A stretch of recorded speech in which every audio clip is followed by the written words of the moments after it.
Ideals like peace, freedom, and justice, they get packed up, but we can all go home.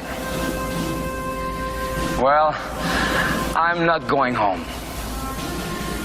I'm gonna get on my boat, and I'm going upriver, and I'm going to kick that son of a bitch Bison's ass so hard that the next Bison wannabe is gonna feel it.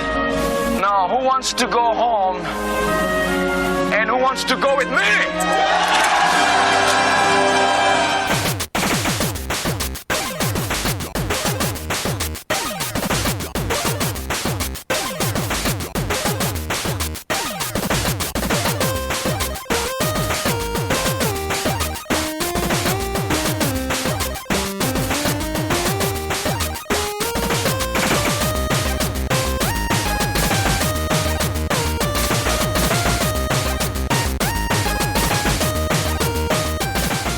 Welcome to the Rated G for Gamers podcast, episode 210. Before we start the show, we want to thank all of our wonderful fans who have supported us. And if you want to show support for Rated G, you can find us on Patreon at patreon.com/RatedG4Gamers. You can also find us on YouTube, Twitter, Instagram, and Facebook at Rated G for Gamers. And finally, please rate and review us on iTunes and Spotify. We appreciate all the love. I'm your host, Dave Rotino, and this is my co-host, Dan, the podcaster formerly known as Classic Robinson. I would say what's going on, but it's the zombie apocalypse. It's finally here. I knew it. We're in the middle of the apocalypse. The Walking Dead has come to fruition. It's reality. It is very much feeling like a summer outbreak disaster movie come to life. It's pretty wild. It's pretty wild. The CV virus, as we would call it. Or the CV, I think, yeah. The CV. Yeah, because the V stands for virus in that case. Has taken over. The world has essentially stopped, right? Yep. I mean, there's no more sporting events. Wrestlemania, as a side note, Wrestlemania still happening, but maybe canceled just by Florida. It's definitely, well, I mean, the thing of it is the WWE hasn't officially canceled it, but if they don't, Florida, the governing body of Florida will, right? Yeah. So we're in a national state of emergency, right? Which is like across all of the states. Some states have enacted additional measures, like in the case of New York. They're limiting any sort of gatherings to like 500 people or less, which means, any like Broadway shows, any concerts, any big gatherings like that are supposed to like not happen in that case. So there's a bunch of stuff that I was supposed to go to that's been delayed, which is like super annoying. Like you said, all like the sporting events are basically like postponing or like canceling games until further notice, which is like crazy, I don't know, man. It's thank God PAX was earlier than normal, right? It just squeaked under the radar. Time, it would have been canceled. I know, and I was making fun of Sony for not going, and I'm like, you're being too cautious and all that. Like, I get it, but come on. Now I'm like, they made the right call. There's no need to put people's lives in danger. So I retract my previous statements to... Is that an apology to Sony? Yeah, it's an apology to Sony, Okay. I threw a little shade in their direction, and, they were obviously right, because it's getting worse before it's getting better, so... Well, I wanted to actually see the Sonic movie, which I haven't seen yet. Oh, man. And then, I was looking forward to Fast 9 and The Quiet Place 2, but all of those, all movies have been, like, delayed. All new movies have been delayed. That's insane. I know. Fast 9 has been delayed. It's been delayed a year. Like they're not even saying we'll put out a few months later. Right. No, they're like you can see it next April of 2021. Right. Which is going to delay, obviously delay production and release of Fast 10. Right. Theoretically, because they're going to keep going with these, right? They're going to keep going at least until 10. Right. Vin Diesel has been a little coy on if they would do more than 10. Right. Well, because they get I need John Cena and The Rock to be together in the movie. Oh my God. You want to recreate their wrestling days? I want to recreate the wrestling days. You know they're gonna do some body slams and oh yeah, probably. There's gonna be like tag team neck breaker or something. So I definitely want to see The Quiet Place too. I'm looking forward to that because The Quiet Place, the first one was just a Netflix movie, right? No. First one was in the theaters. Yeah, first one was in the theaters. Okay. It kind of came out of the blue. It was directed by John Krasinski, who starred in the movie, who was one of the lead characters on The Office. Is probably where you know him mostly. Now he's this kind of ripped Jack Ryan. That is a Amazon series, I think. Jack Ryan. No, it is. Yeah. So, haven't seen it yet, but it's definitely Amazon series. Amazon keeps sending me emails about I don't watch their streaming service, which I have for free because I'm an Amazon Prime member. Yeah, there's some good content on there, but I don't know if John Krasinski, he's not in the trailer. No, the rest he's in of the trailer. Is he? No, he's in the movie. He's in the movie because they take a look back at how it first how the epidemic starts. With they call it aliens, right? So how the aliens start, and he's in that. He's in the flashbacks. Oh, I see. Okay, cool. So he's in. I don't know if he's directing, but he's definitely in the movie. It could be kind of cool, like expand out the universe a little bit because it was real close to home. They didn't venture far outside of the house itself in the first one, so it'd be kind of neat to see the rest of the world, but not until further notice, I guess. Right? This is pushed till that one has been delayed indefinitely. It is. Wow, that's crazy. Yeah, they don't even have a new release date. Like Fast 9 is they have a release date for Fast 9, right? And they were quick to say next year, April. They don't have an actual day, but it's going to be April and May of 2021. Yeah, for The Quiet Place is TBD. I will say this about The Quiet Place, like at least Fast 9 is like a nice popcorn flick. Turn your brain off, see some action, see some charismatic characters on screen, do all the stuff that you want them to do. A Quiet Place is a little more like, it's like a disaster movie, right? Alien infestation movie or whatever. Like, I don't think people need that right now, right? Everyone's in high alert. Everyone's all twisted about this CV, all right? Maybe not the best thing to watch right now. I mean, and we heard Tom Hanks has the virus. Right? Yeah, Tom Hanks and his wife. Oh, and a couple of basketball players have it. So it's serious. Like, I mean, like celebrities are now getting it.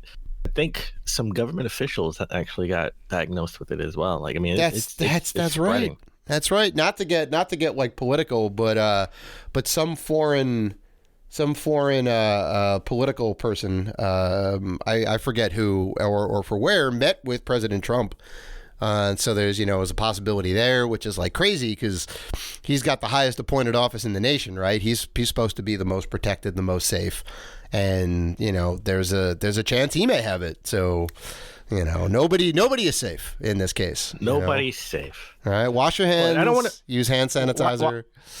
Wash your hands, hand sanitizer, disinfect it if you can find it, because bleach and disinfectant are sold out everywhere. Right. And toilet paper it's going for like cigarettes in jail, right? Like I trade you 4 rolls of toilet paper for a bottle of bleach. Oh my God! I saw a listing on eBay, no joke, for 4 rolls of Scott Ultra Soft tissue toilet paper, $250. Dan, listen. Trevor Noah said it best. All right, we can wipe our behinds with other things. We don't need just toilet paper. You have paper towel. We have a shower. We have paper towel. If you take a paper towel and cut it in half, you have your toilet paper now. Yep. All right, same size. You're welcome. Take it from a man who has had to do this on Instagram. Yeah. Take it from a man who has had to do this in the past. You forget to buy toilet paper. You're in a pinch. Paper towels work. Just don't get in the bath. Yeah, right. Yeah, seriously. Don't get in the bathtub. Just take a shower if that's the case. Take a shower. Anyway. But I don't want to spend too much time on the CV. Right. We're going to talk about that later in the show as well. I do want to bring some positive news. Right. I definitely big Marvel fan. Love the whole Marvel Cinematic Universe, not so much DC. Sure. definitely looking forward to Thor 4, right? Was it Love and Thunder? They call it? Mm-hmm. Yeah. Yeah. So it's going to be another fun entry in this case. Oh, yeah. Yeah. May have a female Thor, right? Well, not may. We will have a female Thor. Don't know if she would sort of be towards the end or if she's going to be more prevalent, throughout the movie, but we'll see. But we know Christian Bale will play the villain in the movie. Right. Look at him making a jump from the DC universe. He's a traitor. He's Batman's going to be in Thor. Well, he's also going from hero to villain, right? Let's not forget that. He's taking a turn to the dark side, so... Well, he's going back, right? He was in American Psycho. He was a villain and then turned superhero. In American Psycho?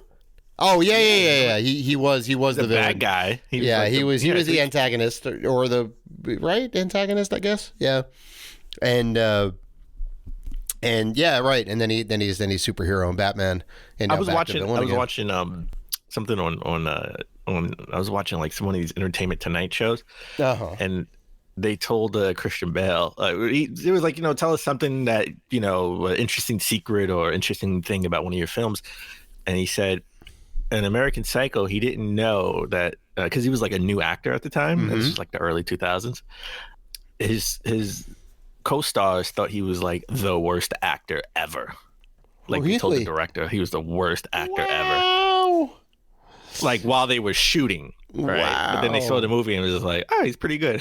Yeah, right. I mean, he does play a very particular type of character, certain quirks and whatever, not to give away the conceit of the movie, but he's not your average run-of-the-mill character in this movie.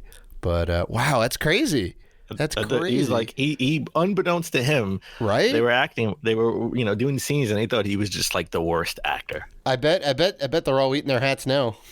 He's Batman, and he's like the best Batman, right? So he's doing he's like phenomenal. Yeah, he'll be great in Thor 4 as the villain. Great actor. But let's switch gears. Let's get into sort of video game related stuff, right? Oh yeah, we are a video game podcast, Dan. Well, we did talk about Nintendo, all the collaborations. We talked about Nintendo, sort of the Nintendo theme park and Universal. Right. We talked about them, teaming up with Levi. It's coming out with Mario, Levi jeans, doing the denim. That will be premium price. They're not cheap at all. No.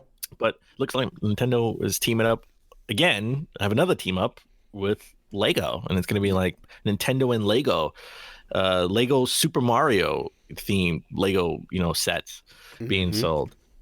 Nintendo's just making deals, man. They just like teaming up with everybody, and I think it's really teaming up, gearing towards what would have been sort of like the grand launch of the Nintendo themed Universal Park, right? But that's been shut down right now because of the virus. But I think they're and I don't think this is the last team, but we're gonna hear about something else like 2 weeks from now. Like them teaming up probably with to sell toilet paper. Well, this Mario. You never know. This is a premium price. This is a market. This is like a complete 180. Because Nintendo did try and do this in the late 80s, early 90s. They were licensing all their stuff out. They made the movie. They tried to get in bed with Philips after they basically shunned Sony. Philips, right? Philips. But they tried to get in bed with Sony and then shunned Sony, got in bed with Philips and that never came out either. Yeah. Well, no, it did. The CDI came out, but it ended up blowing up. They had a couple of games. No, if you remember, they had a deal with Sony initially to come out with the Nintendo PlayStation. Yeah. Right? That didn't go so well. Yeah. And the CDI was the thing that ultimately came out, right? Well, it was the Philips CDI was its own thing. They were they shifted to Philips because Philips was supposed to make a peripheral that Sony was making. Oh yeah. Well, I was talking about the Mario and Zelda games specifically. Well, that relationship didn't work out as far as a collaboration on a Nintendo. Super Nintendo attachment made by Philips, but Philips made their own thing and brokered a deal to have those licensed games. Yeah, that were terrible, by the way, and hell of expensive now. Well, that's what I'm saying. Like they had those failed partnerships, and then Nintendo's like, nope, that's it, never again. And Nintendo put everything in house, and they're like, going to do everything on our own. And it's going to be great, and it was. So now it's nice to see Nintendo opening up their doors again and saying like, you know what? Let's do a theme park, right? Mario is a strong brand. We can make that happen. Let's do branded streetwear, right? Levi's is a great company. Let's go ahead and partner that up. So they're making smart moves, right? And but they're making moves that they wouldn't make. No-brainer, right? Well, Lego sets sell like hotcakes. Oh, 100%. Yeah. Right? Kids are gonna eat this up. They have physical things to play with, And don't forget, there's a animated Mario movie coming out. That's right. By all accounts, everyone's saying it's turning out pretty good. I mean, it definitely has to, because everyone knows how bad the last movie was that they tried to put out. The last movie was a live action movie. At least I know. This is animated. I know. At least this is an animated movie where you can actually do certain things and it'll be more familiar with the games, right? Sure. Yeah. And Koopa is not a dinosaur. Dennis Hopper. In a cyberpunk type of world. Yeah, it was weird. Yeah, there's a very interesting backstory to that movie. It went through like 3 or 4 different directors. Bob Hoskins didn't know what the hell he was doing when he was on set. He was constantly drunk. He didn't know what he was filming. There was a total lack of direction. There was a husband and wife director.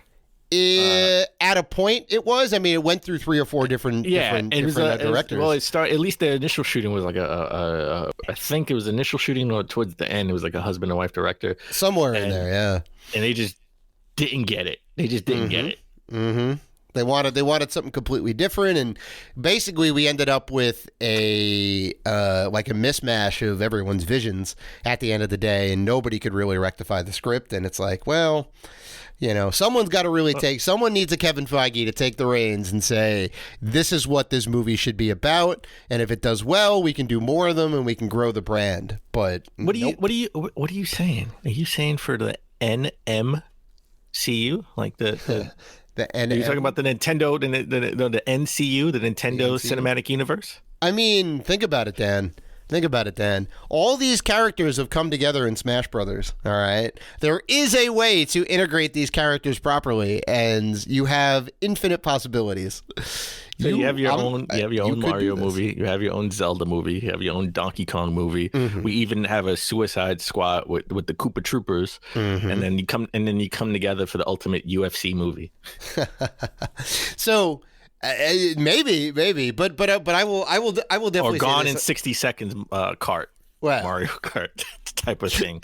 I will definitely say this: if the Mario movie does well, they will be in talks to do a Zelda movie, because I think that is their second most recognizable property. Well, remember they were in. Well, I think everybody knows Donkey Kong too. Donkey Kong is strong. Yeah, I guess Animal Crossing is pretty strong. They already did the Pokemon movies, so that's out there. You never know. Well, yeah. They already want to do the PCU, Pokemon Cinematic Universe. Right. Oh yeah, and like I think they should. The first one was very strong, and they managed to make a believable world. I was very impressed. Well, Nintendo they're just hitting on all cylinders right now. Mm-hmm. I mean, they got they got the Universal Park will open eventually. Yep. And then they can have all their Levi jeans, clothing line. They have their Lego sets. The Legos, yeah. You never know. They might sell some Switch games or Switch peripherals, and they will have no issues as far as the patent goes for the Switch, because they just won their case. They won their patent case against Game Vice, and we talked about it in the show when Game Vice sued Nintendo for patent infringement, because Game Vice sort of had their own sort of Joy-Con looking controllers that are attached to a phone. Right. So they were just making peripherals that look like Joy-Cons, right? Like that was the thing. They were powered by USB. You kind of plug them in, charge them up. They connect via Bluetooth, I think, in this case. Yeah, but and they wanted to remember they wanted the cease and desist of all Switches being sold. They didn't want they didn't want people to sell the Switch anymore. Right, because the Game Vice came out before the Switch. Yes. Right. Yeah. So it's weird. I do know that at a certain point, there's certain things you can't patent anymore, right? Because it just becomes I don't know what the word is, but too common, I guess, in that case, right? Like I know, like Samsung and Apple had this big war over gestures for the phone, right? But like it's like ubiquitous. Everything has touch gestures, right? You swipe and you pinch and zoom and all that stuff. So it's too broad of a thing to put a patent on anymore, right? And I guess this kind of falls under that, or maybe it was too dissimilar, right? They're not exactly the same thing. Well, no, I mean, Nintendo is not making first of all, Nintendo is not making a peripheral to go on to attach to your mobile device at all. Right. I think they would have more of a case if they were. Mm-hmm. Right, and they probably will never do that at this point. Why would they? Yeah. So that alone, sort of in my mind disqualifies them. I don't know patent law. I mean, I am in the legal field, but I don't know much about patent law. Patent law is a very specific type its of law. own thing. Like when you take the bar exam, right? Oh yeah. You take a separate bar exam if you want to be like a patent attorney. So they won their case. They didn't settle. Right, so they don't have to pay Game Vice a dime.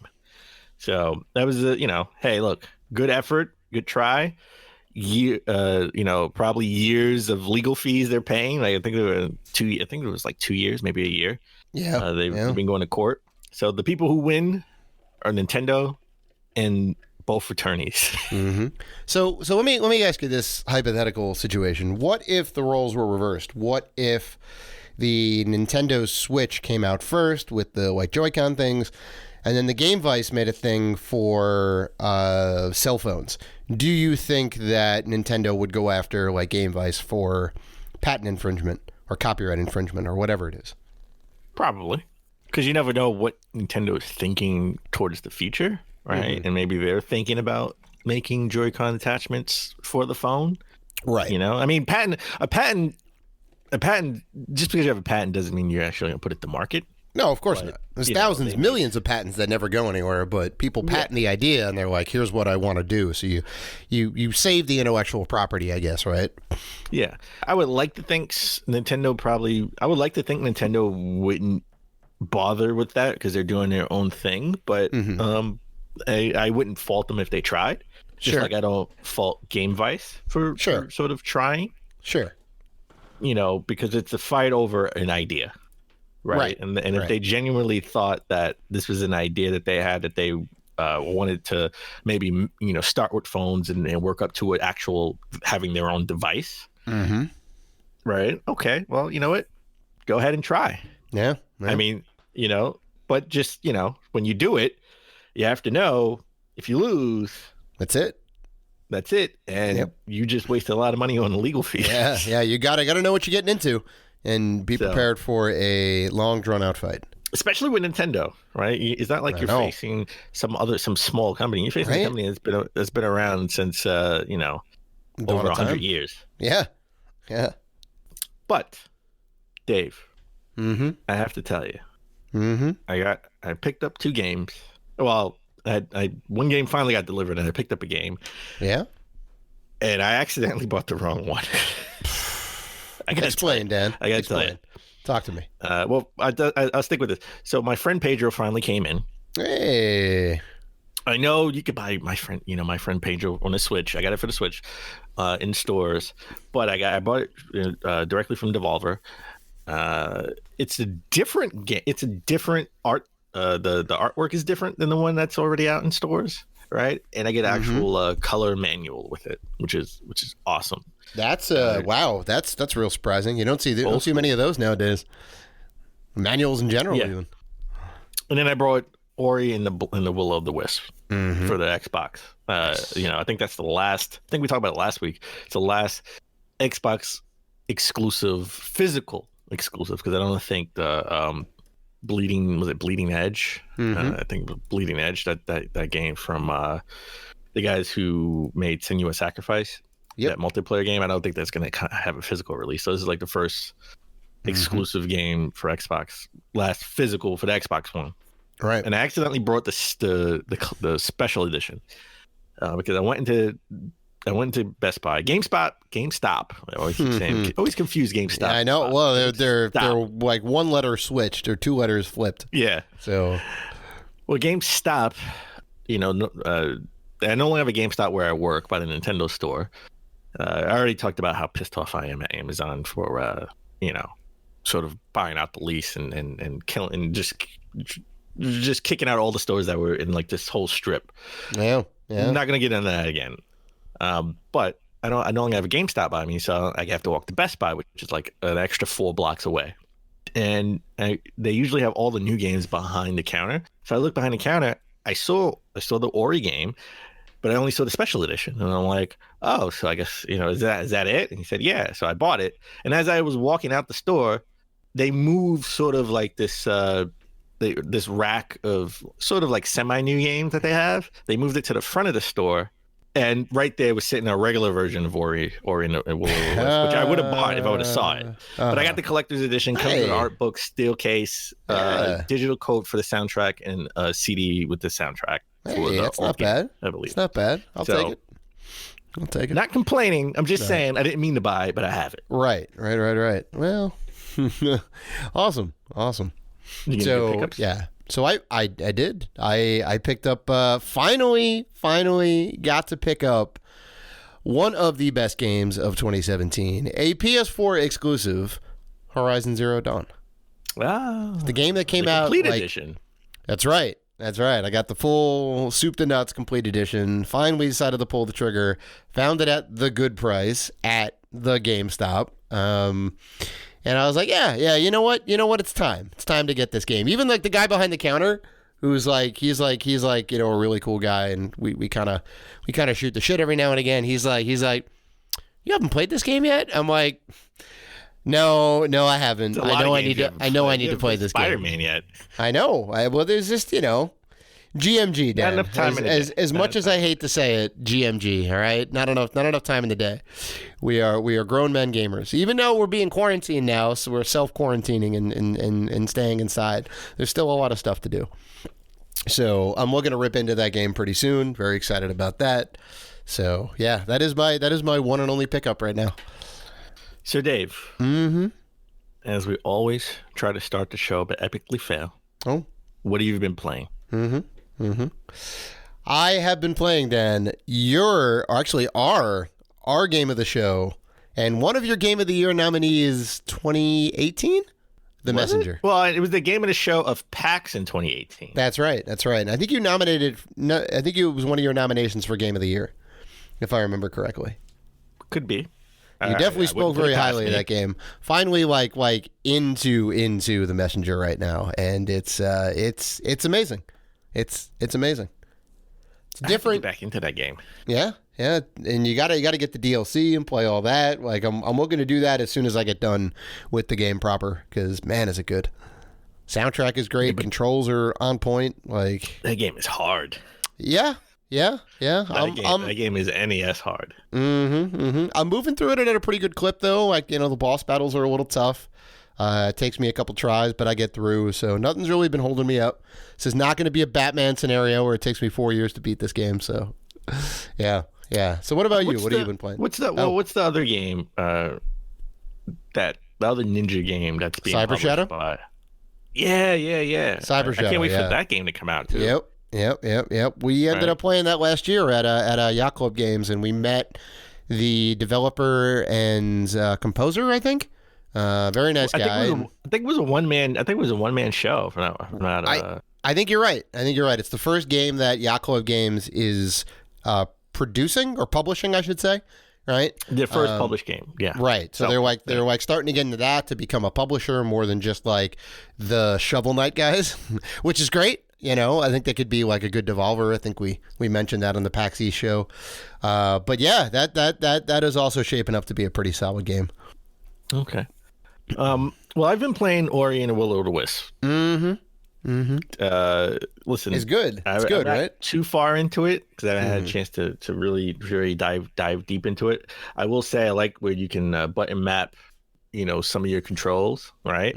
So you get the power ups, like you can throw fire, you can you can have a big slash, or you can boost your energy, and you can button map to what buttons you want that to be. Right. Nice. So I think that's awesome. Game looks beautiful. Game is not, well, I'm playing it on normal. Definitely not easy. It's definitely not a game that's easy. I would say my only complaint is my only complaint right now, I should say, is the same complaint I had for the first game, and that is I should be able to save anywhere. Oh, well, yeah. I should be able to save anywhere. I really should. I'm sorry. This is 2020. I get you want to have sort of you want to have like a sort of an old school type of platformer, Metroidvania style platformer, but it needs to be in the form of, modern time. Right? Well, I mean, are you saying that you're worried when you shut the game down that you can't pick it up where you left it off? You can't pick it. That was my biggest issue with the first game. Well, you technically can on the Switch, right? But you're playing it on the Xbox, which is I'm playing it on Xbox. Yeah, well, right. Little Wisp only came out on Xbox. The first game was ported. First to the one's Switch on the Switch, which I haven't played on the Switch. I'm right. on Xbox. So I mean, I know at least for like the Switch, you can kind of power it down temporarily and put it in like standby mode or whatever. And you basically technically I could do that on Xbox, but if I'm there you go. If I'm going to work, yeah, I'm not going to power it down. The last thing I want, I mean, they always teach you don't keep the disc in the system, especially these systems. That was like the first thing when PS4 and Xbox One came out. Oh yeah, like don't keep the disc in the system too long, right? Especially if you're not playing it, don't keep the disc in the system. What does that get moisture? I don't remember or what the fault is. I just remember that they said don't keep the disc. Don't just leave it in there. Don't. I never heard that bit. I'm curious to know what the reasoning is. I forgot who said it. I think it could have been Digital Foundry. It could have been one of those like real techie. Because I take it to heart when like Digital Foundry says something like right because they're like a pretty good like trusted source, I guess. Yeah. And I've experienced where I've accidentally left a game in there for weeks and forgot, and the game just doesn't work the way it used to. And I have never experienced that. And I leave my games in there all the time. Whatever the last game or movie I played, I just let it sit. But I never let it just sit there in there. Yeah, I'll have to look it up because I don't know what the reasoning would be. Like I'll suspend a game if I'm gonna make a sandwich or something like that, right? I'm gonna just pause it. I suspend it. That's not a problem. But like if I know if I'm leaving, like I'm going to work or something like that, then I'll just stop, save it where I can, and then I'm just saying you have a way to counteract the can't save anywhere. Without damaging the disc. I have not had an issue with that. I've had it. Well, I can actually speak to again. I've had an issue with. All right. I've left the disc in too long. Devil May Cry 5. I had to buy twice. Yeah. I don't know. I left the disc in. I don't know for like a week or two, and totally forgot. And the disc does not work as normal. And I've cleaned it. I've cleaned it 1,000 times. You could possibly have a defective Xbox. That's a possibility. Because I didn't talk about it on the show because I didn't think it was that relevant. But I did. Well, I put the error code into Xbox.com, and they pretty much said it. Same thing with the Wii U. I left Spider-Man, the Amazing Spider-Man, inside the Wii U for the longest time. Yeah, I don't even know how long I left it in there. And Spider-Man just doesn't work, right? I had to buy another Spider-Man. So now I learned my lesson, where I either I read it somewhere or like I distinctly remember either I read it somewhere or maybe I heard it on like one of these tech YouTube shows. Sure. Where it's like, don't leave the disc in because you could damage the disc. So I always make sure I try to take the disc out. And I have two examples of how I left the disc in and I had to buy the game over again. So, and a good thing I bought the used game from GameStop, which, won't be able to do that in the future. Maybe we'll talk about that later in the show. Because I already have the case. Mm-hmm. So, but Ori and Will-O-Wisp, I'm still going to be, chipping away at it. It looks beautiful. Definitely not an easy game, but I'm digging it so far. Like the soundtrack, and I love when I get an art book. I don't have many Xbox games, even with special editions, that come with art books. So this was cool that I got an art book with this. Yeah, good deal.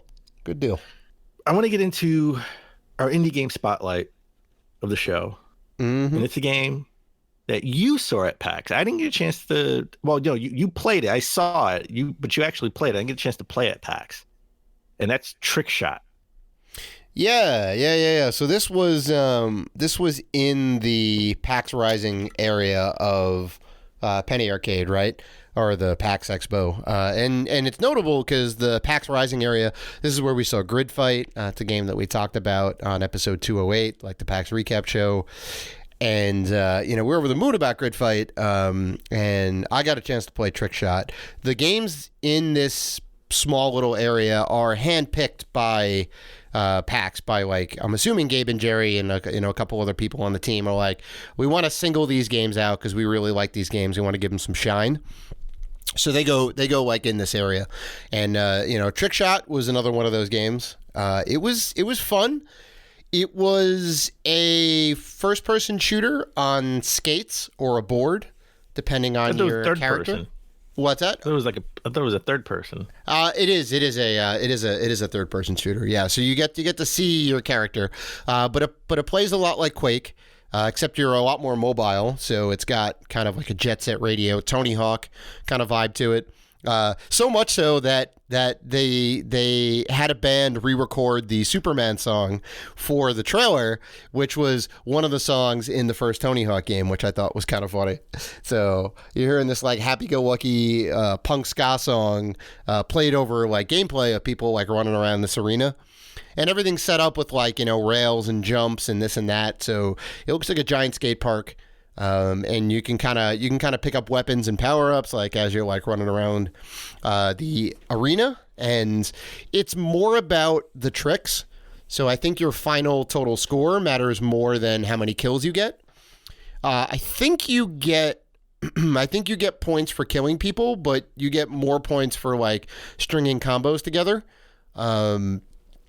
So yeah, I mean it was like really interesting. It played fairly well. It was using mouse and keyboard. It's as far as we know, it's PC only at this point. I think they want to bring it to console, but not entirely sure. That information isn't finalized yet. But yeah, I mean if anyone wants to take a look at this game, you can go to playtrickshot.com and you can sign up. I guess they have like an open beta type thing. You can kind of sign up to get a spot to kind of test this game out.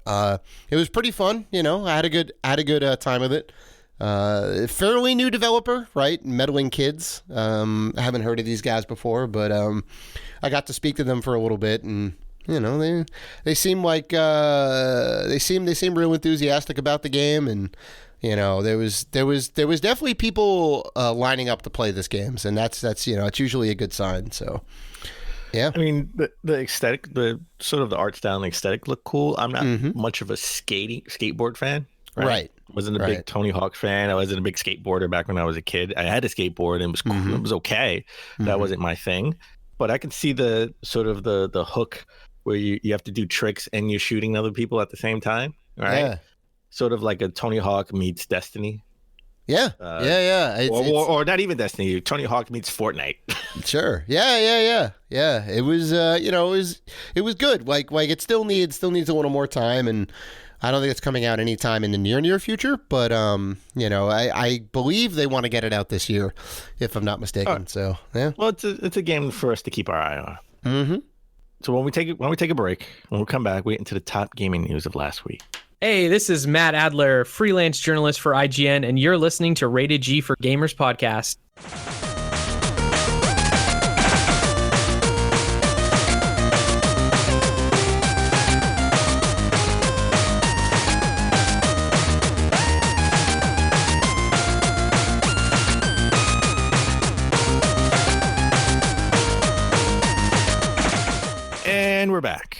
let's get into the top gaming news of last week, and we got to get into our lead story.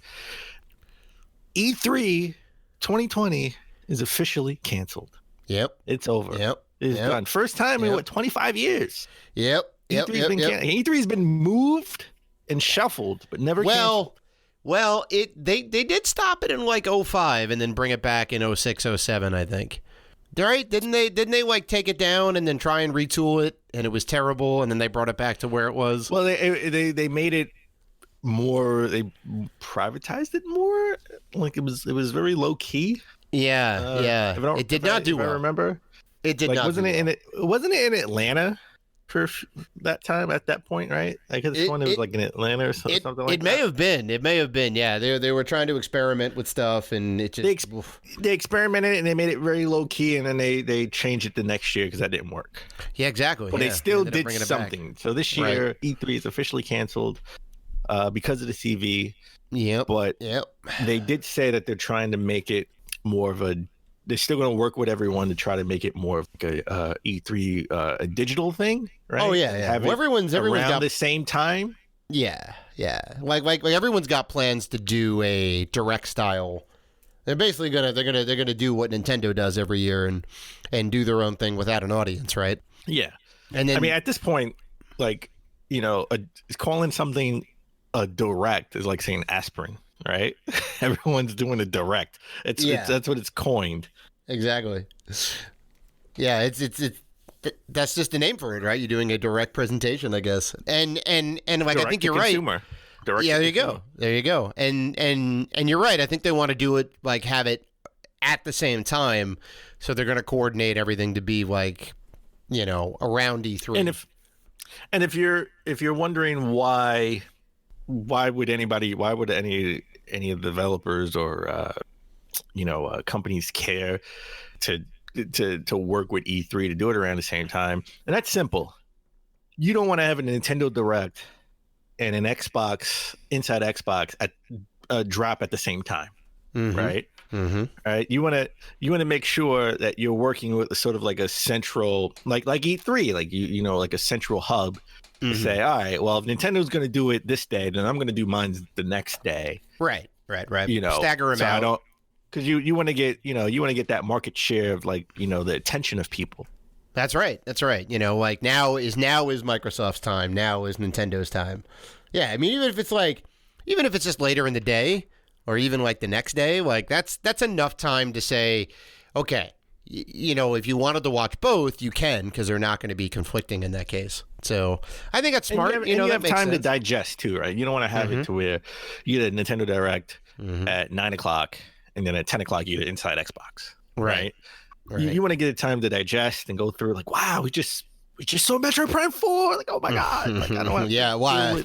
Imagine. Oh, it'd be the best right? E3 ever. Zelda 2. We just saw Zelda Breath of the Wild 2. Oh my god! Right? Started off with Zelda, end it with a Metroid gameplay trailer, and you have a happy camper over here. No. Started off with Zelda, and mic drop with the Switch Pro.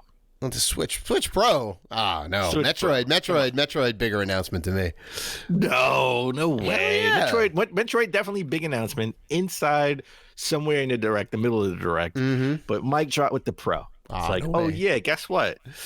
Yeah, I know you got to talk about all these new systems coming out. We got a new system. We got a 4K, 1080, 9 teraflop handheld for you. 9 teraflops? Oh, well, okay. Now you got my attention, Dan. All right. You didn't say you were going to drop specs. See? Now I'm interested. What do you think the Pro's going to be? It's not going to be 9 teraflops. Well, I got you. That's crazy. It's better than an Xbox One X. That'd be the most powerful console on the market. It'd be the most powerful handheld on the market. Oh, my God. All right. I'm changing my opinion now. Yeah, you do. That's the whole point. I want your attention. So, I mean, everyone's going to be doing all the people that are going to be doing presentations will still be doing presentations. Modified, obviously, there'll be no audience, but they're going to do it. They're going to give the same information out. So none of that's going to change. And the E3 governing body, the ESA, is going to coordinate it all to be around the same time and maybe even the same time slots. Who knows? I think it's really going to hurt the smaller time, the indie devs, the non AAA studios, and all of those people that wanted to get their game out there and have people play it and get their hands on it. So I wonder what they're gonna do, right? The ones that don't get featured in these directs, the ones that aren't made by Nintendo or made by Bethesda or Warner Brothers or whatever. Well, just like GDC, you're right. It's E3 is so much more than just showing the game to the retailers, right? 'Cause that's what it used to really be about, right? But it's about okay, you have a game and you could be on the show floor and people can see your small game, right? I mean, you're paying a lot of money to be there, and people may come across it, right? Yeah. The hidden gems of E3 that people do, and networking, right? There's always networking involved. People going that too, behind the scenes, collaborating. Collaborations are made that way too. So it'll be interesting to see how things work out again for the smaller, and not even the small time. It's not just the small time, devs. What about small time outlets, right? Because IGN doesn't really have to worry because they have a direct path to Nintendo. Right, where Nintendo, if they want to demo something, Nintendo will say, all right, come up here this day and time to try it out. Compared to smaller outlets like us, who may be at E3, who don't get the same access that IGN would, could still play the game if they wait in line. Right, and get a chance to play it and share it with their specific audience. Right. So it's not just the devs, it's small time outlets that suffer too because of everything. Again, because of everything is online only. Then it's all right. Well, IGN is going to either go to Nintendo to play those games, or Nintendo is going to ship them a demo.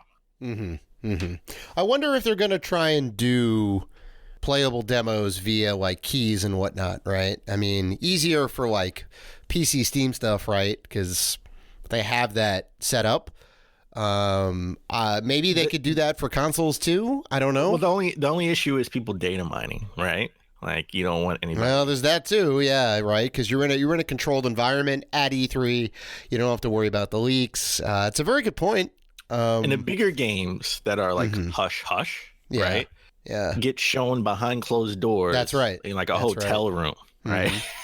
Where it's a super control. It's not even they can control the game. They control where you play the game. Exactly. Super controlled environment. Right. Yeah. Where it's I just played a game. I can't even tell you what it was. So what about those games? The next, this is where you play the next gen games and you can't talk about it. Right. Yeah. Well, you can do because there's not going to be a direct for those. There's not going to be a state of play for those. No, of course not. I mean, you can definitely at least to show the content. You can definitely have them behind password protections and whatever, and Vimeo links that are locked down, privacy. Even YouTube has that too. You can definitely get the private stuff there to stream and show if you need to. I think those avenues are there if they want to do that. To be able to play it is going to be a little bit tougher because you definitely don't want to, give somebody a demo for something that they can't talk about yet. Because you're right. They could they could film video. They could try and data mine it. There's all sorts of problems there. So I don't know. But what happens if this works out? What happens if this goes well? What happens if the new consoles come out and they don't skip a beat? Yeah. Monster sales for all the games. The trending topics on Twitter still stay, for the for whatever Ubisoft shows and whatever EA shows. They know that they don't need to be at E3. They don't need to spend $10 million for a big booth, right? I mean, Sony pulled out regardless. Right, yeah, or Sony's, maybe they could have been pulling out for the last. 2 years. We don't know. Sony could have either A, said we don't really need it, or B, the CV thing is getting serious, so we're pulling out of everything. Well, yeah. I mean, they weren't gonna be there before this whole thing blew up anyway. This is just extra icing on the cake, I guess, if you want to use that analogy. They're like, well, we're definitely not going now because we're not going to endanger anybody. So, yeah, I don't know. I think 2021 is going to be an interesting year to see what happens. Well, this gives this gives ESA another year to sort of retool and rethink about how they would present E3. Stay relevant. Yeah, how they would stay relevant. Because that's a big problem they have. Well, I don't know how the ESA gets paid. Right. Mm-hmm. I don't know how that works. Mm-hmm. And just before anybody out there screams that the ESA, we don't need the ESA. Yes, we do. The whole reason why we have the ESA is for those ratings on the games. The ESRB ratings came from the ESA. Yeah, because of Mortal Kombat and Night Trap back in the early 90s. That's right. They're important in a way, and they allow the purchaser, be it a parent or yourself, to say, hey, okay, this is generally what this game is about. This is good content for my kid, or this is something that I wouldn't want to play, or something I would want to play. So and then remember sort of how E3 came together. Mm-hmm. I mean, we got the ESA, right? What year did the ESA come into fruition? Well, I mean, I think the first home console game to get the badge was Mortal Kombat 2. So it was definitely around that time. I want to say like late 93, early 94 maybe. Okay. And then if I had to guess. Yeah. And then because remember games, the place to see the games was at CES. Yeah. So right. E3 is relatively new in the grand scheme of things. 95, I think, was the first E3. Yeah. Before that, CES. Yeah. Yeah, it was like CES, and even CES was still sort of relevant for games because Microsoft showed off the Xbox at CES, right? Everyone thinks that The Rock came out and showed the Xbox at E3. Nope. That was at CES in January. That's right. Right? Because that was sort of half promotion for Wrestlemania. Because WrestleMania is usually in like March, April. Mm-hmm. So, and WrestleMania season starts with the Royal Rumble. Yep. So that was sort of, getting that was hype for Xbox and The Rock and WWE or WWF at the time. Mm-hmm. So CES, again, transition from CES to E3. E3 is important, but it needs to evolve, just like gaming is evolving. Mm-hmm. And we may hit the all digital future, which we're trying to stave off. We are going to hit the all digital future. It's inevitable. I'm hanging on with a thread. I'm hanging on. I don't think we'll. For as long as possible, we will fight. But we will fight the good fight, my friend. Mm-hmm. But it'd be interesting. It is going to be interesting to see what they do, how they organize this, and how this affects next year, mm-hmm. right? Because I think this will have an effect next year where more people are going to say E3 can't be the way it was in the past. It has to change. They already saw and that this will be year. The catalyst for it. This will be the catalyst. They already were doing that this year, right? They were shifting. They were making changes that nobody was excited about. No, but they knew they had to change and try and evolve. So they already had the mindset. They went in a weird direction. I wonder how that it would have turned out, because now we're not going to know what that physical E3 would have been like. And then this is even like on top of that. They're like, well, next year's got to be like perfect. E3 2021 has got to be the best thing in the entire world. And I don't know. I don't think they're going to be able to deliver. I feel like it's going to be underwhelming. I think.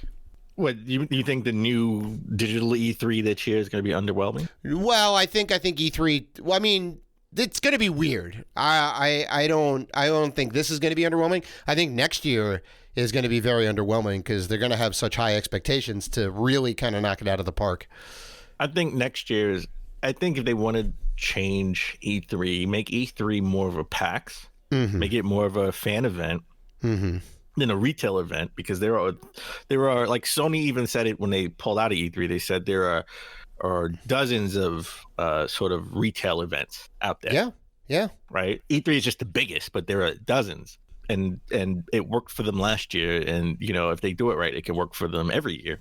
Right. So I think they need to make E3 more about a fan event where indie games can come, and definitely a centralized sort of organized system to where you put out direct style announcements for each company, mm-hmm. with games playable on the show floor. Right after they launch, right? And I think they should go more of that route. Yeah.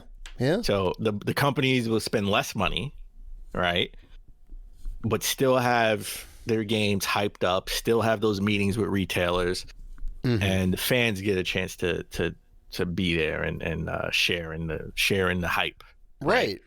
And then everyone So kind of gets a little bit more excited about it. You get hands-on time. You can actually go and play the things as opposed to waiting on lines for 12 hours, And that's like the point. You want to be able to get as many people as possible to play these games to get the word out there. I could definitely see something like that go down. I could see that work. How about this? How about E3 is not a central location, but a central time? Oh, so they do multiple events over multiple cities? Yeah, right. Yeah, PlayStation can do their PlayStation fan, the PlayStation experience. Xbox can do, their Xbox event, right? And it doesn't have to be in the same place. It could be in multiple cities. But it's at a central is organized around a central time period. It's a little more of a logistical nightmare, but I like the idea of kind of spreading it out to make it available to more people. It just sucks for if you're a person that wants to go to all of them. Right? I know. You gotta go pick and choose. Yeah, I think it could do that. I think it could do that.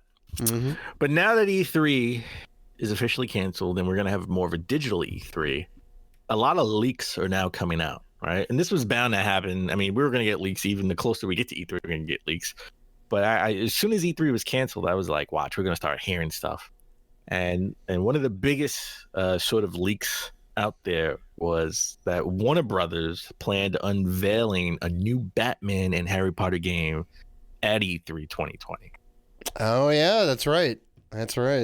Well, we had rumors about it. Warner Brothers was tweeting a bunch of things that sort of were cryptic. We were like, oh, it's gonna be a new Batman game, the Court of Owls, right? Yeah. And we heard about the Harry Potter leak a while ago, like maybe it was supposed to be like a next gen RPG Harry Potter, right? And we were surprised we didn't see it at last year's E3. So, that's the big rumor that we were going to get a new, that was the big, one of the big surprises. We're going to get a new Batman, and we were going to unveil a new Batman and Harry Potter game. Well, they said they were both going to be next gen games. Yeah, I mean, they said they were going to do a Bethesda style presentation, right? Like a whole third party thing, and do the theater and all that, and present what they had to offer. So this makes sense that they would do this. I have an inclination that the Batman game is going to be tied into the new Robert Pattinson Batman movie, because why not? You kind of get the brand synergy. You go, hey, I just saw this movie. I can play the plot of the movie. I can be Robert Pattinson as Bruce Wayne as Batman. I totally disagree. I don't think it was going to be a tie-in at all. I think the last tie-in, first of all, 100% the last tie-in Batman game we got was Batman, the original Christian Bale Batman. Right, Batman that Begins, game Yeah, that game came out, and after that we got the Arkham series. And I think they still sort of had the hype of the Christian Bale Batman movies, but not having Christian Bale in the Batman game, having no ties to it at all. It was just the hype of Batman itself. Yeah, I mean, it also helped that they were good games. They were great games. They're phenomenal. 3 out of the 4 of them were great games. Origins was good. I thought Origins was good. I would take City over Origins. I would take Asylum over Origins. But maybe take that Batmobile over Origins. Yeah, sure. Arkham Knight, sure, yeah, definitely. Maybe. Batman is definitely a strong brand, so I don't fault you there, but I'm just going on past precedent where studios love to, let's do a video game tie-in, and they're always mediocre to good, but they sell really well, right? All the Spider-Man games and the Harry Potter games and the whatever, they sell like gangbusters because kids don't know the difference. They're just like, look, it's the thing I saw. I want to get it. I know, but we we haven't had a movie tie-in superhero game since that Batman game. That is definitely true. We have had Marvel ones though. Spider-Man has nothing to do with the Spider-Man movies. The Avengers game that's coming out has nothing to do with the movies. Well, I mean, we did have nothing to do with those. We did have Iron Man games and Thor games and whatever else, you know. We did. Yeah, we did. We did. So I don't know. Maybe not. Nothing. Maybe not. Yeah, the Hulk game had the Incredible Hulk game, which was a great game, had nothing to do with the Hulk movie. That's true. So I really hope it's not a part of that because they typically do a lot better, and also, you know, there's just no reason to tie it in. Like Batman is a strong enough brand, like you're saying. Like I really hope they don't do that, but I have a feeling that they will. And then we got another leak about maybe possibly a Tony Hawk game coming out this year. Oh, a good Tony Hawk game? Well, I didn't say that. I said a Tony Hawk game. I don't know if it's good or not. I mean, the last one, Tony Hawk 5, terrible. Didn't get warm reception. Yeah, it was. Right? It was. You do not need to mince words. Activision pushed that out the door way too early. There was lots of bugs in that game. Just not good. The graphics didn't look great. Like it was really like unpolished, which is sad. That came out in 2015, right? That was 2015, 2016, 2017, maybe. Yeah. Yeah. No, that was. Yeah, it was like 20. All right. What? Well, wasn't that the one with the skateboard peripheral? No. You're thinking of. Well, there was two of those. There was Downhill Jam and Tony Hawk Ride, and those were on the Wii. Oh, okay. Yeah, and sense. I guess they were also for 360 and PS3. I think they had Bluetooth support in that case. Those were also not amazing games. They were interesting for sure, but didn't really work out that well. Well, a band I never heard of called the Deaf Set tweeted out that they just licensed 5 new songs for Tony Hawk 2020. Yeah, I don't know them either. It must be a new punk band. Yeah, well, regardless, they tweeted out that this. Yeah, right. So that's oops. Yeah, I can't really do that. That was. But I guess I guess the tweet is still up, right? So if they haven't taken it down, maybe it's maybe it's okay. They got permission to tweet it. Who knows? Right? Possibly. But all of that would have been great. We hear a Batman game, we hear a Harry Potter game, we hear maybe a good Tony Hawk 6, right? Mm-hmm. That would have been a good E3. That would have been a great E3. It's coming out this year. Activision would put it out for next gen and last gen. Well, 100%. This current gen. I mean, you have to in that case. Yeah, it'll be cross gen. Mm-hmm. One of the biggest rumors to hit. I mean, we were just getting hit with rumors and rumors and rumors. Mm-hmm. That Konami and Sony have been sort of maybe working on a deal where Sony would be funding Silent Hills. Oh, right. What PT was going to be, was gonna be the Silent Hills game, and then that all went to pot, and Kojima did his own thing. They were gonna bring that back, huh? They're looking to bring that back. Wow. It looks like potentially Sony is the one funding it, so that could be a big PS5 exclusive. Sure. On top of that, there was not rumors of speculation. Norman Reedus is in talks with Kojima regarding something, maybe a new game. Right. And there's rumors that Kojima could be sort of working on the new Silent Hills game with Sony as the intermediary between Kojima and Konami. So Sony is acting like a big olive branch between these two companies because they did not leave amicably.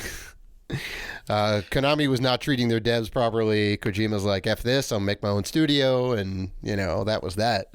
So I really hope this happens.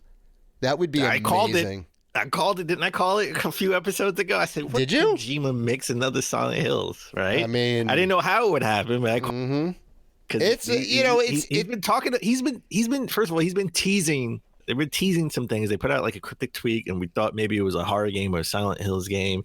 And then it turned out to be Death Stranding on PC or something along those lines. Right. But maybe they were still trolling us because they knew this was in the works. It's a possibility. Possibly. This is all speculation on my part. Rumors are flying high. Speculations are high. Anything is possible, right? Like Kevin Garnett said, anything is possible. That could be a big coup for the PS5, right? And especially if you have that'd be a great win. Yeah. Especially if you have like a VR version, right, where you can play it in the PSVR 2. Yeah. Dan immediately is not gonna play this game more than 5 minutes, let alone play it in VR. I'll play it for 15 minutes. Oh yeah, you're not gonna put the VR headset out though. You know what? We'll do the 15-minute challenge. The 15-minute challenge. That's easy.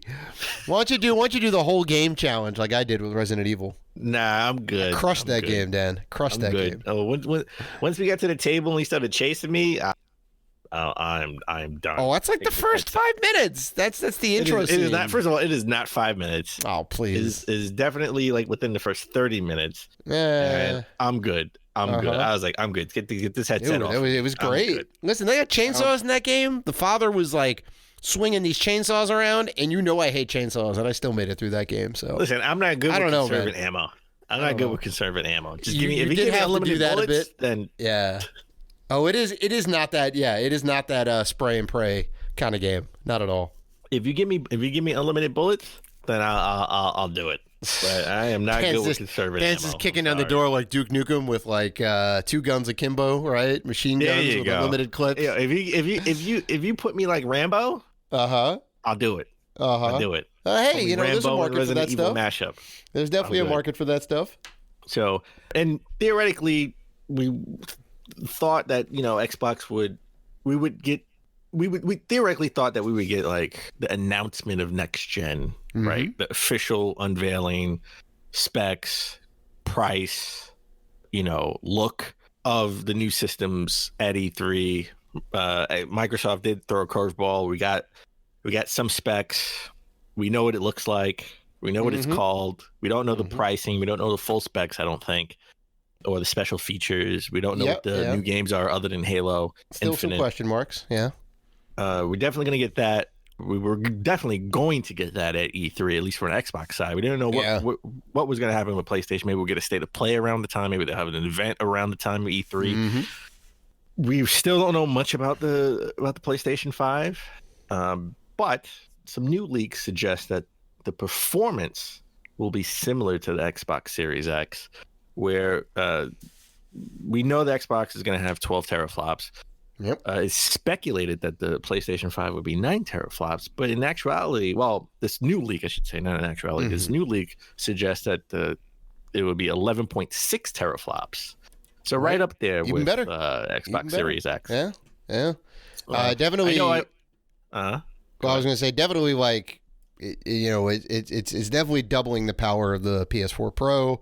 That almost doubles the power of the Xbox One X. The teraflop compute power or whatever, right? That kind of metric in that case. So it's good, teraflops. I mean, we're in a teraflop war right now, but teraflops aren't end all be all. Definitely need. It's not a full metric of the overall power. It's more like graphical computing power, I guess, in this case, which a lot of people don't necessarily realize. So, because even if, let's just say this rumor is correct and the PS5 is 11.6 teraflops, which is just a notch under what Microsoft Xbox Series X is reported to be, which is 12 teraflops. If they have what the CPU could be better on a PS5 than Xbox Series X, theoretically. I mean, and the PS5 probably would be semi more powerful in that case. They're both going to do HD audio. Right. Everyone's talking about how much the audio sounds better. Right. Which doesn't really matter unless you have the setup. Right. I mean, you're gonna have to buy. Yeah. I mean, if you just have stereo sound, like maybe they'll do some like fake spatial 3D sound. Because I mean, it still could be like left and right, and maybe they'll do some audio trickery to make it feel like it's surround sound. Because they do that in some cases. But you're right. If you don't have a traditional 5 or 7 or 9 or however many speaker setup, you may not necessarily get all the benefit out of that. So your setup 100% important. Yeah. I want to know. I'm like a kid at Christmas. I want to know. Like, come on, I can't wait anymore. We usually in 2013 we got announcements in February for the PlayStation, and we got an announcement I think in April or May for the Xbox, right? And then we got the full unveiling at E3. Like, we know E3 is going to be digital anyway. Sony's been coy. Microsoft has just been, putting out tweets and coming out at the Game Awards. I'm ready to know what next gen is going to be. I'm ready to. I just want to know how much money I need to have. I've been ready too. Yeah. I just need to know how much money I need to have and when. It's gonna be a minimum of $1,000, guaranteed. Plus all the accessories for plus both, a game not individually. No, both, of course. Yeah. Oh, okay. Yeah. Okay. If they sell for under $500, I would be surprised for these new systems. There's rumors that Sony is going to put out 2 systems, just like Xbox is going to put out 2 systems. Well, we don't even know. That's we don't even know. Still kind of big questions.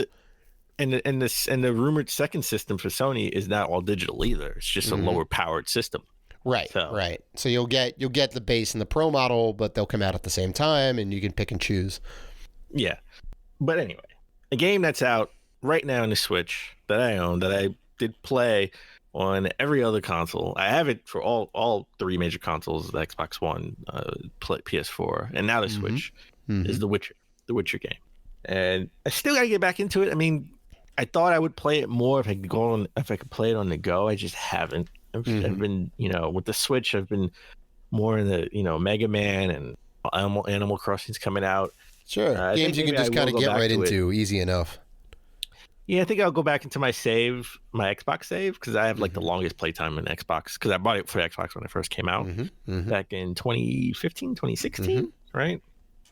And everyone is psyched for Cyberpunk. Everyone wants to get out of the way of Cyberpunk. The Avengers comes out, I think, a week later or a week before. And that's a mistake. That should have been like a late August game, if anything. Yeah. Don't know if it's cross gen. Don't know if they're gonna have like a upres or a patch so you can play it on PS5 and Xbox. 100% they're gonna do that. Series X. But it definitely should be out of the way of Cyberpunk. Or Cyberpunk should come out at the end of like September at least. Right. But it's coming out the beginning of September. Looking forward to it. Everyone wants to play it. I'm probably gonna get it on Xbox. Got my PC order reserved from Best Buy. It's all good. I got it all wrapped up. So I can't wait. Nice. I can't wait.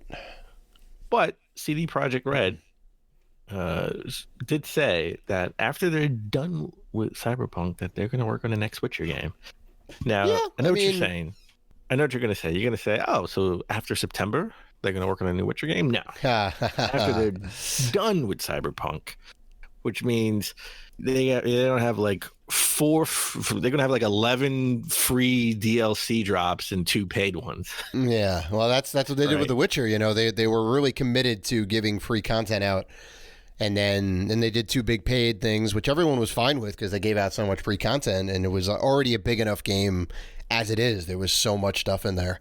So I think they're going to adopt a model like Rockstar, because they had a team working on Red Dead 2 almost immediately after the first Red Dead Redemption came out. They had a bit small team at the time, but they had people kind of working it out.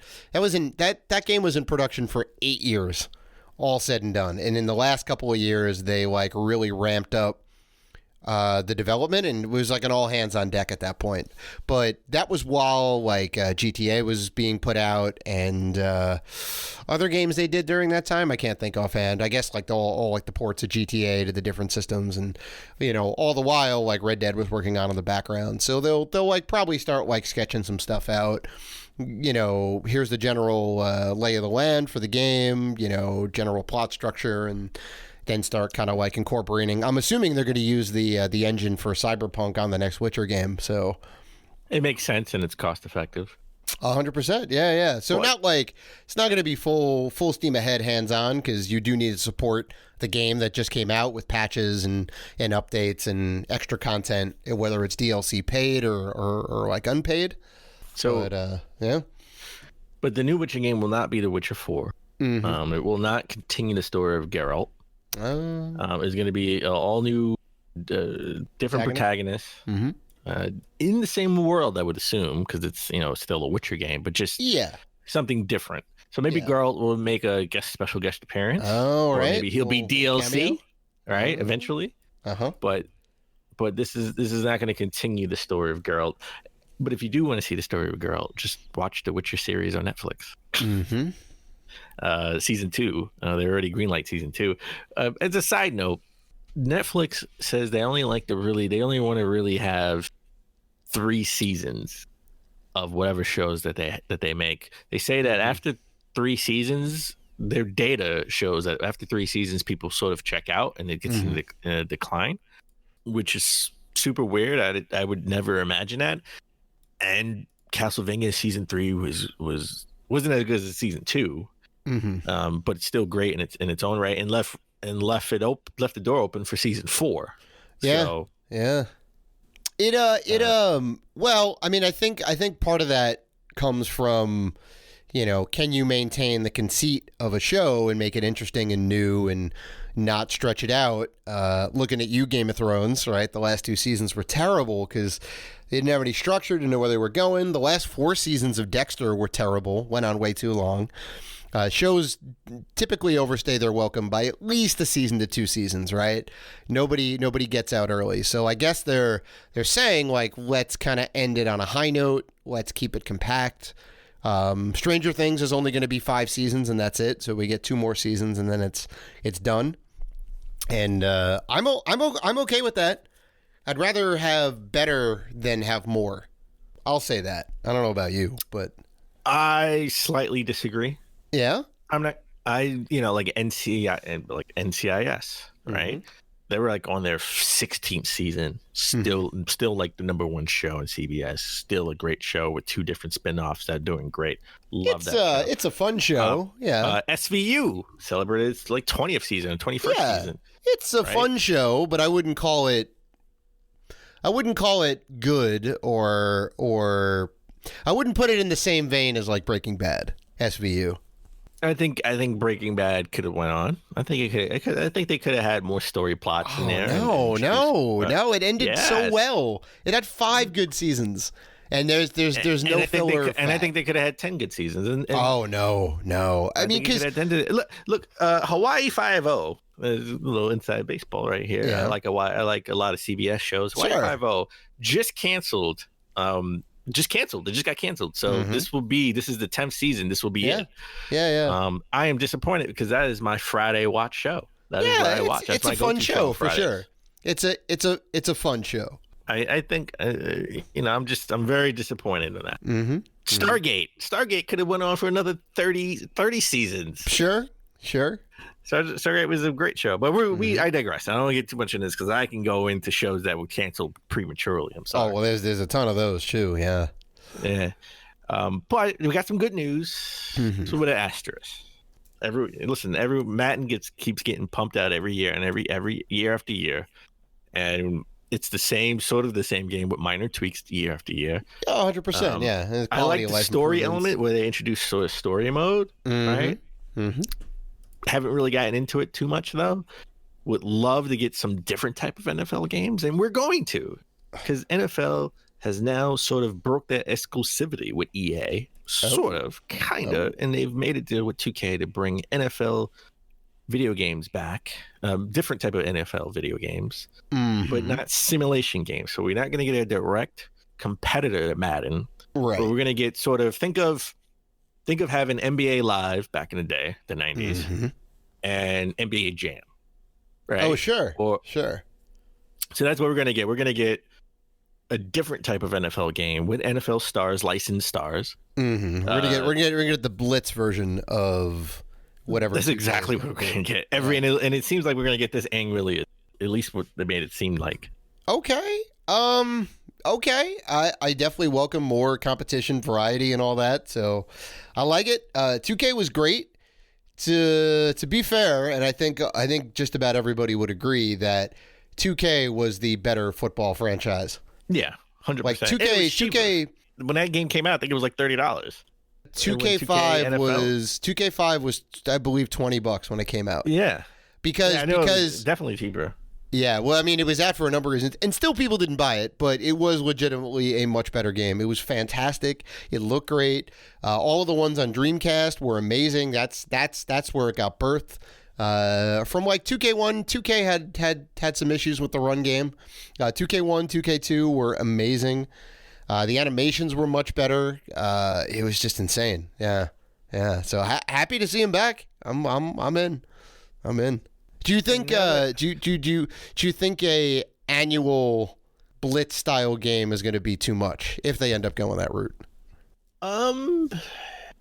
It needs to be. I don't know if I want it to be annual Blitz style games, but I want it to be annual games that aren't Madden. Sure, so because I'm just worried about maybe rotate. Maybe like you have a Blitz style game 1 year, and then next year it's something totally different in the streets. Right. Sure. Like yeah. I mean, I'm just worried about like fatigue, right? Because how much can you innovate? Because then if you do a Blitz style game every year, then you're basically Madden again with small quality and life improvements, new roster, maybe better graphics, maybe an extra mode or two, but it's essentially the same core game. And I feel like I'd get kind of burnt out after a while, right? I play the first one, maybe play the second one, and then I'm like, I'm gonna take a few years off, right? Because how much new can you inject? What would you want? I mean, it's 2K, so I mean, yeah. I would love 2K to GTA type NFL GTA. No, I really want them to do like a straight up simulation again and blow EA out of the water and give them some real competition because. I think EA has been kind of stagnant a little bit. I know, but that's exactly what I would want. So, I mean, I'll definitely check these. I'll check these Blitz style games out if that's the route they're going. Come on, don't you want like a? I would love like a beat 'em up. Give me like a WWF Betrayal. Oh my God, where you're like fighting in the back. Yeah. Give me an NFL Betrayal. Oh my God, that'd be you have an ridiculous. NFL Blitz, NFL Betrayal, NFL Streets, NFL versus Def Jam. Come on, give me a fighting game with NFL characters. Can I do a backbreaker with Troy Polamalu? That's all I want to know. There you go. That's all I want to know. Can I do that in the game? You can. I'll allow it. Yeah. NFL. You're gonna make that happen? Oh, it's fantastic. Give me NFL X Street Fighter. I want to do an Aduget with Tom Brady. Oh my God. Come on, I'm just saying. But as we go into the all digital world, which we're fighting tooth and nail, GameStop is the number one place to buy, games. Its whole purpose is to sell us games, right? Yeah. It's been around for the longest time. I mean, I forgot what it originally was. Yeah, I believe it was Software Etc. way back in the day, or Babbage's. Funkoland. Yeah. Right. I remember going to the Funkoland with the NES. My father was making me sell my games. Mm-hmm. And we went to Funkoland with my NES, and I don't know how many games I had, maybe like 10 games. Yeah. And they legit offered me $5. Oh yeah, that sounds about right. That sounds about right. And they offered me about 50 cents per game. Mm-hmm. And all together, it was like, we'll give you $12. And my father looked at me. He said, "Thanks, but think about it." And we were out the door. Smart dad. Smart dad. Yeah, there's like, nah. Yeah, he made me sell it to one of his friends. Mm-hmm. Which I regret. I wish I still had my old system, but whatever. Oh, of course. But GameStop in trouble. We've talked about it on the show 1,000 times. I mean, they switched presidents, right? The last president was only a president for like 3 months, and then they had to switch. They got the head of I think Auto Parts is the guy who used to run Auto Parts is running it now. So, well, now they've shaken up the board of directors, and they've added a few new board members, and one of the notable names is Reggie. Former Nintendo president of America is now on the board of GameStop. Can't stay out of the spotlight. There you go. Well, to be fair, being a board of directors is sort of still being semi-retired. Mm-hmm. I mean, you're not on the front line actually implementing the plan and making things happen. You're sort of coming up with ideas. You're not, you have the power being on the board to fire and hire the directors, but you're mostly, coming up with ideas of what to do and how to save the company, right? Yeah. So what do you think? Like, so you think they kind of brought him in as a hired gun? Let's see what he has to say. Throw some ideas out there, and we'll see what we can do with him. I think it was mutual. I think Reggie, still, Reggie's a gamer, and Reggie knows the game business. He's been in it for a long time, and he helped Nintendo. It's like he came to Nintendo when they were riding high with the Super Nintendo, right? He came in sort of, I think, at the end of the N64, the beginning of the GameCube era, and they weren't at the top of the world, right? Because Xbox, it just came out, Dreamcast just failed, and PS2 was a juggernaut, right? So Nintendo was struggling. They had some struggling years, and he definitely helped with their handheld division, and he helped launch the Wii and the Switch. And most notably, we talked on the show that he made sure Nintendo didn't change their logo. Yeah, I mean, he was definitely pivotal in a lot of Nintendo's success. But note that this is retail versus it's slightly different than kind of the different than working like on Nintendo specifically, right? Because you're trying to build a product that would be good in kind of retail stores, right? You got to make something that's fun and whatever else. He's basically on the other side of the coin now. Like, how do we sell the fun new products in a profitable way? And I don't know, like as much as I love Reggie, as much as I appreciate Reggie's genius and his good business head, I don't think it's going to be enough. I don't think it's going to be a magic bullet to turn around GameStop, right? Because they're trying everything in the book to stay profitable, right, and keep the stores open. They're trying everything in the book, and they're trying all the wrong things that are in the book. There's a way to turn them around, and I think Reggie would be the man to help do it if they listen to his ideas, because they don't have to, because he's not the president. He's not on the front line implementing the ideas. He's only on the board. Right. Yeah. So if they actually listen to him, I mean, listen, he's come up with innovative ideas. He's helped Domino's. He did back in the Domino's, day, right? He helped Domino's be relevant in the 90s, the late 90s. Reggie knows marketing because he knows his consumer. He helped Nintendo. If they listen to him, he could help GameStop. And I've said it all along. I said GameStop should diversify their stores. The stores, they are doing that, though. Each store should be different. Yeah, they're doing it, but then again, they're not doing it the right way. Each store should be different. This is your retro store where you could sort of get your retro games, and this store is sort of the brick and mortar store, but just downsized a little bit. This store is the VR store. This is where you come and you can play virtual reality games for a small price. I think that's what they're like test marketing right now to see what works in those cases, right? Like they haven't tried the VR part. They're doing the retro part. That's true. That's true. But they're not doing an overhaul as far as how it looks, and they're doing sort of like it's still a regular GameStop with retro games to play in the background, mostly for events. Right. And that is again taking the wrong part of the book. I'm saying go all in. This is the retro gaming. Right. This is the brick and mortar store. This is the VR store. This is sort of the gaming cafe arcade. Yeah. Right? Each store is unique and has a different take to it. Not every store is the same. Yeah, I mean, you can have a couple different models of 3 or 4 different models to kind of mix it up. So you could potentially have 2 store models close to each other and not be in competition, right?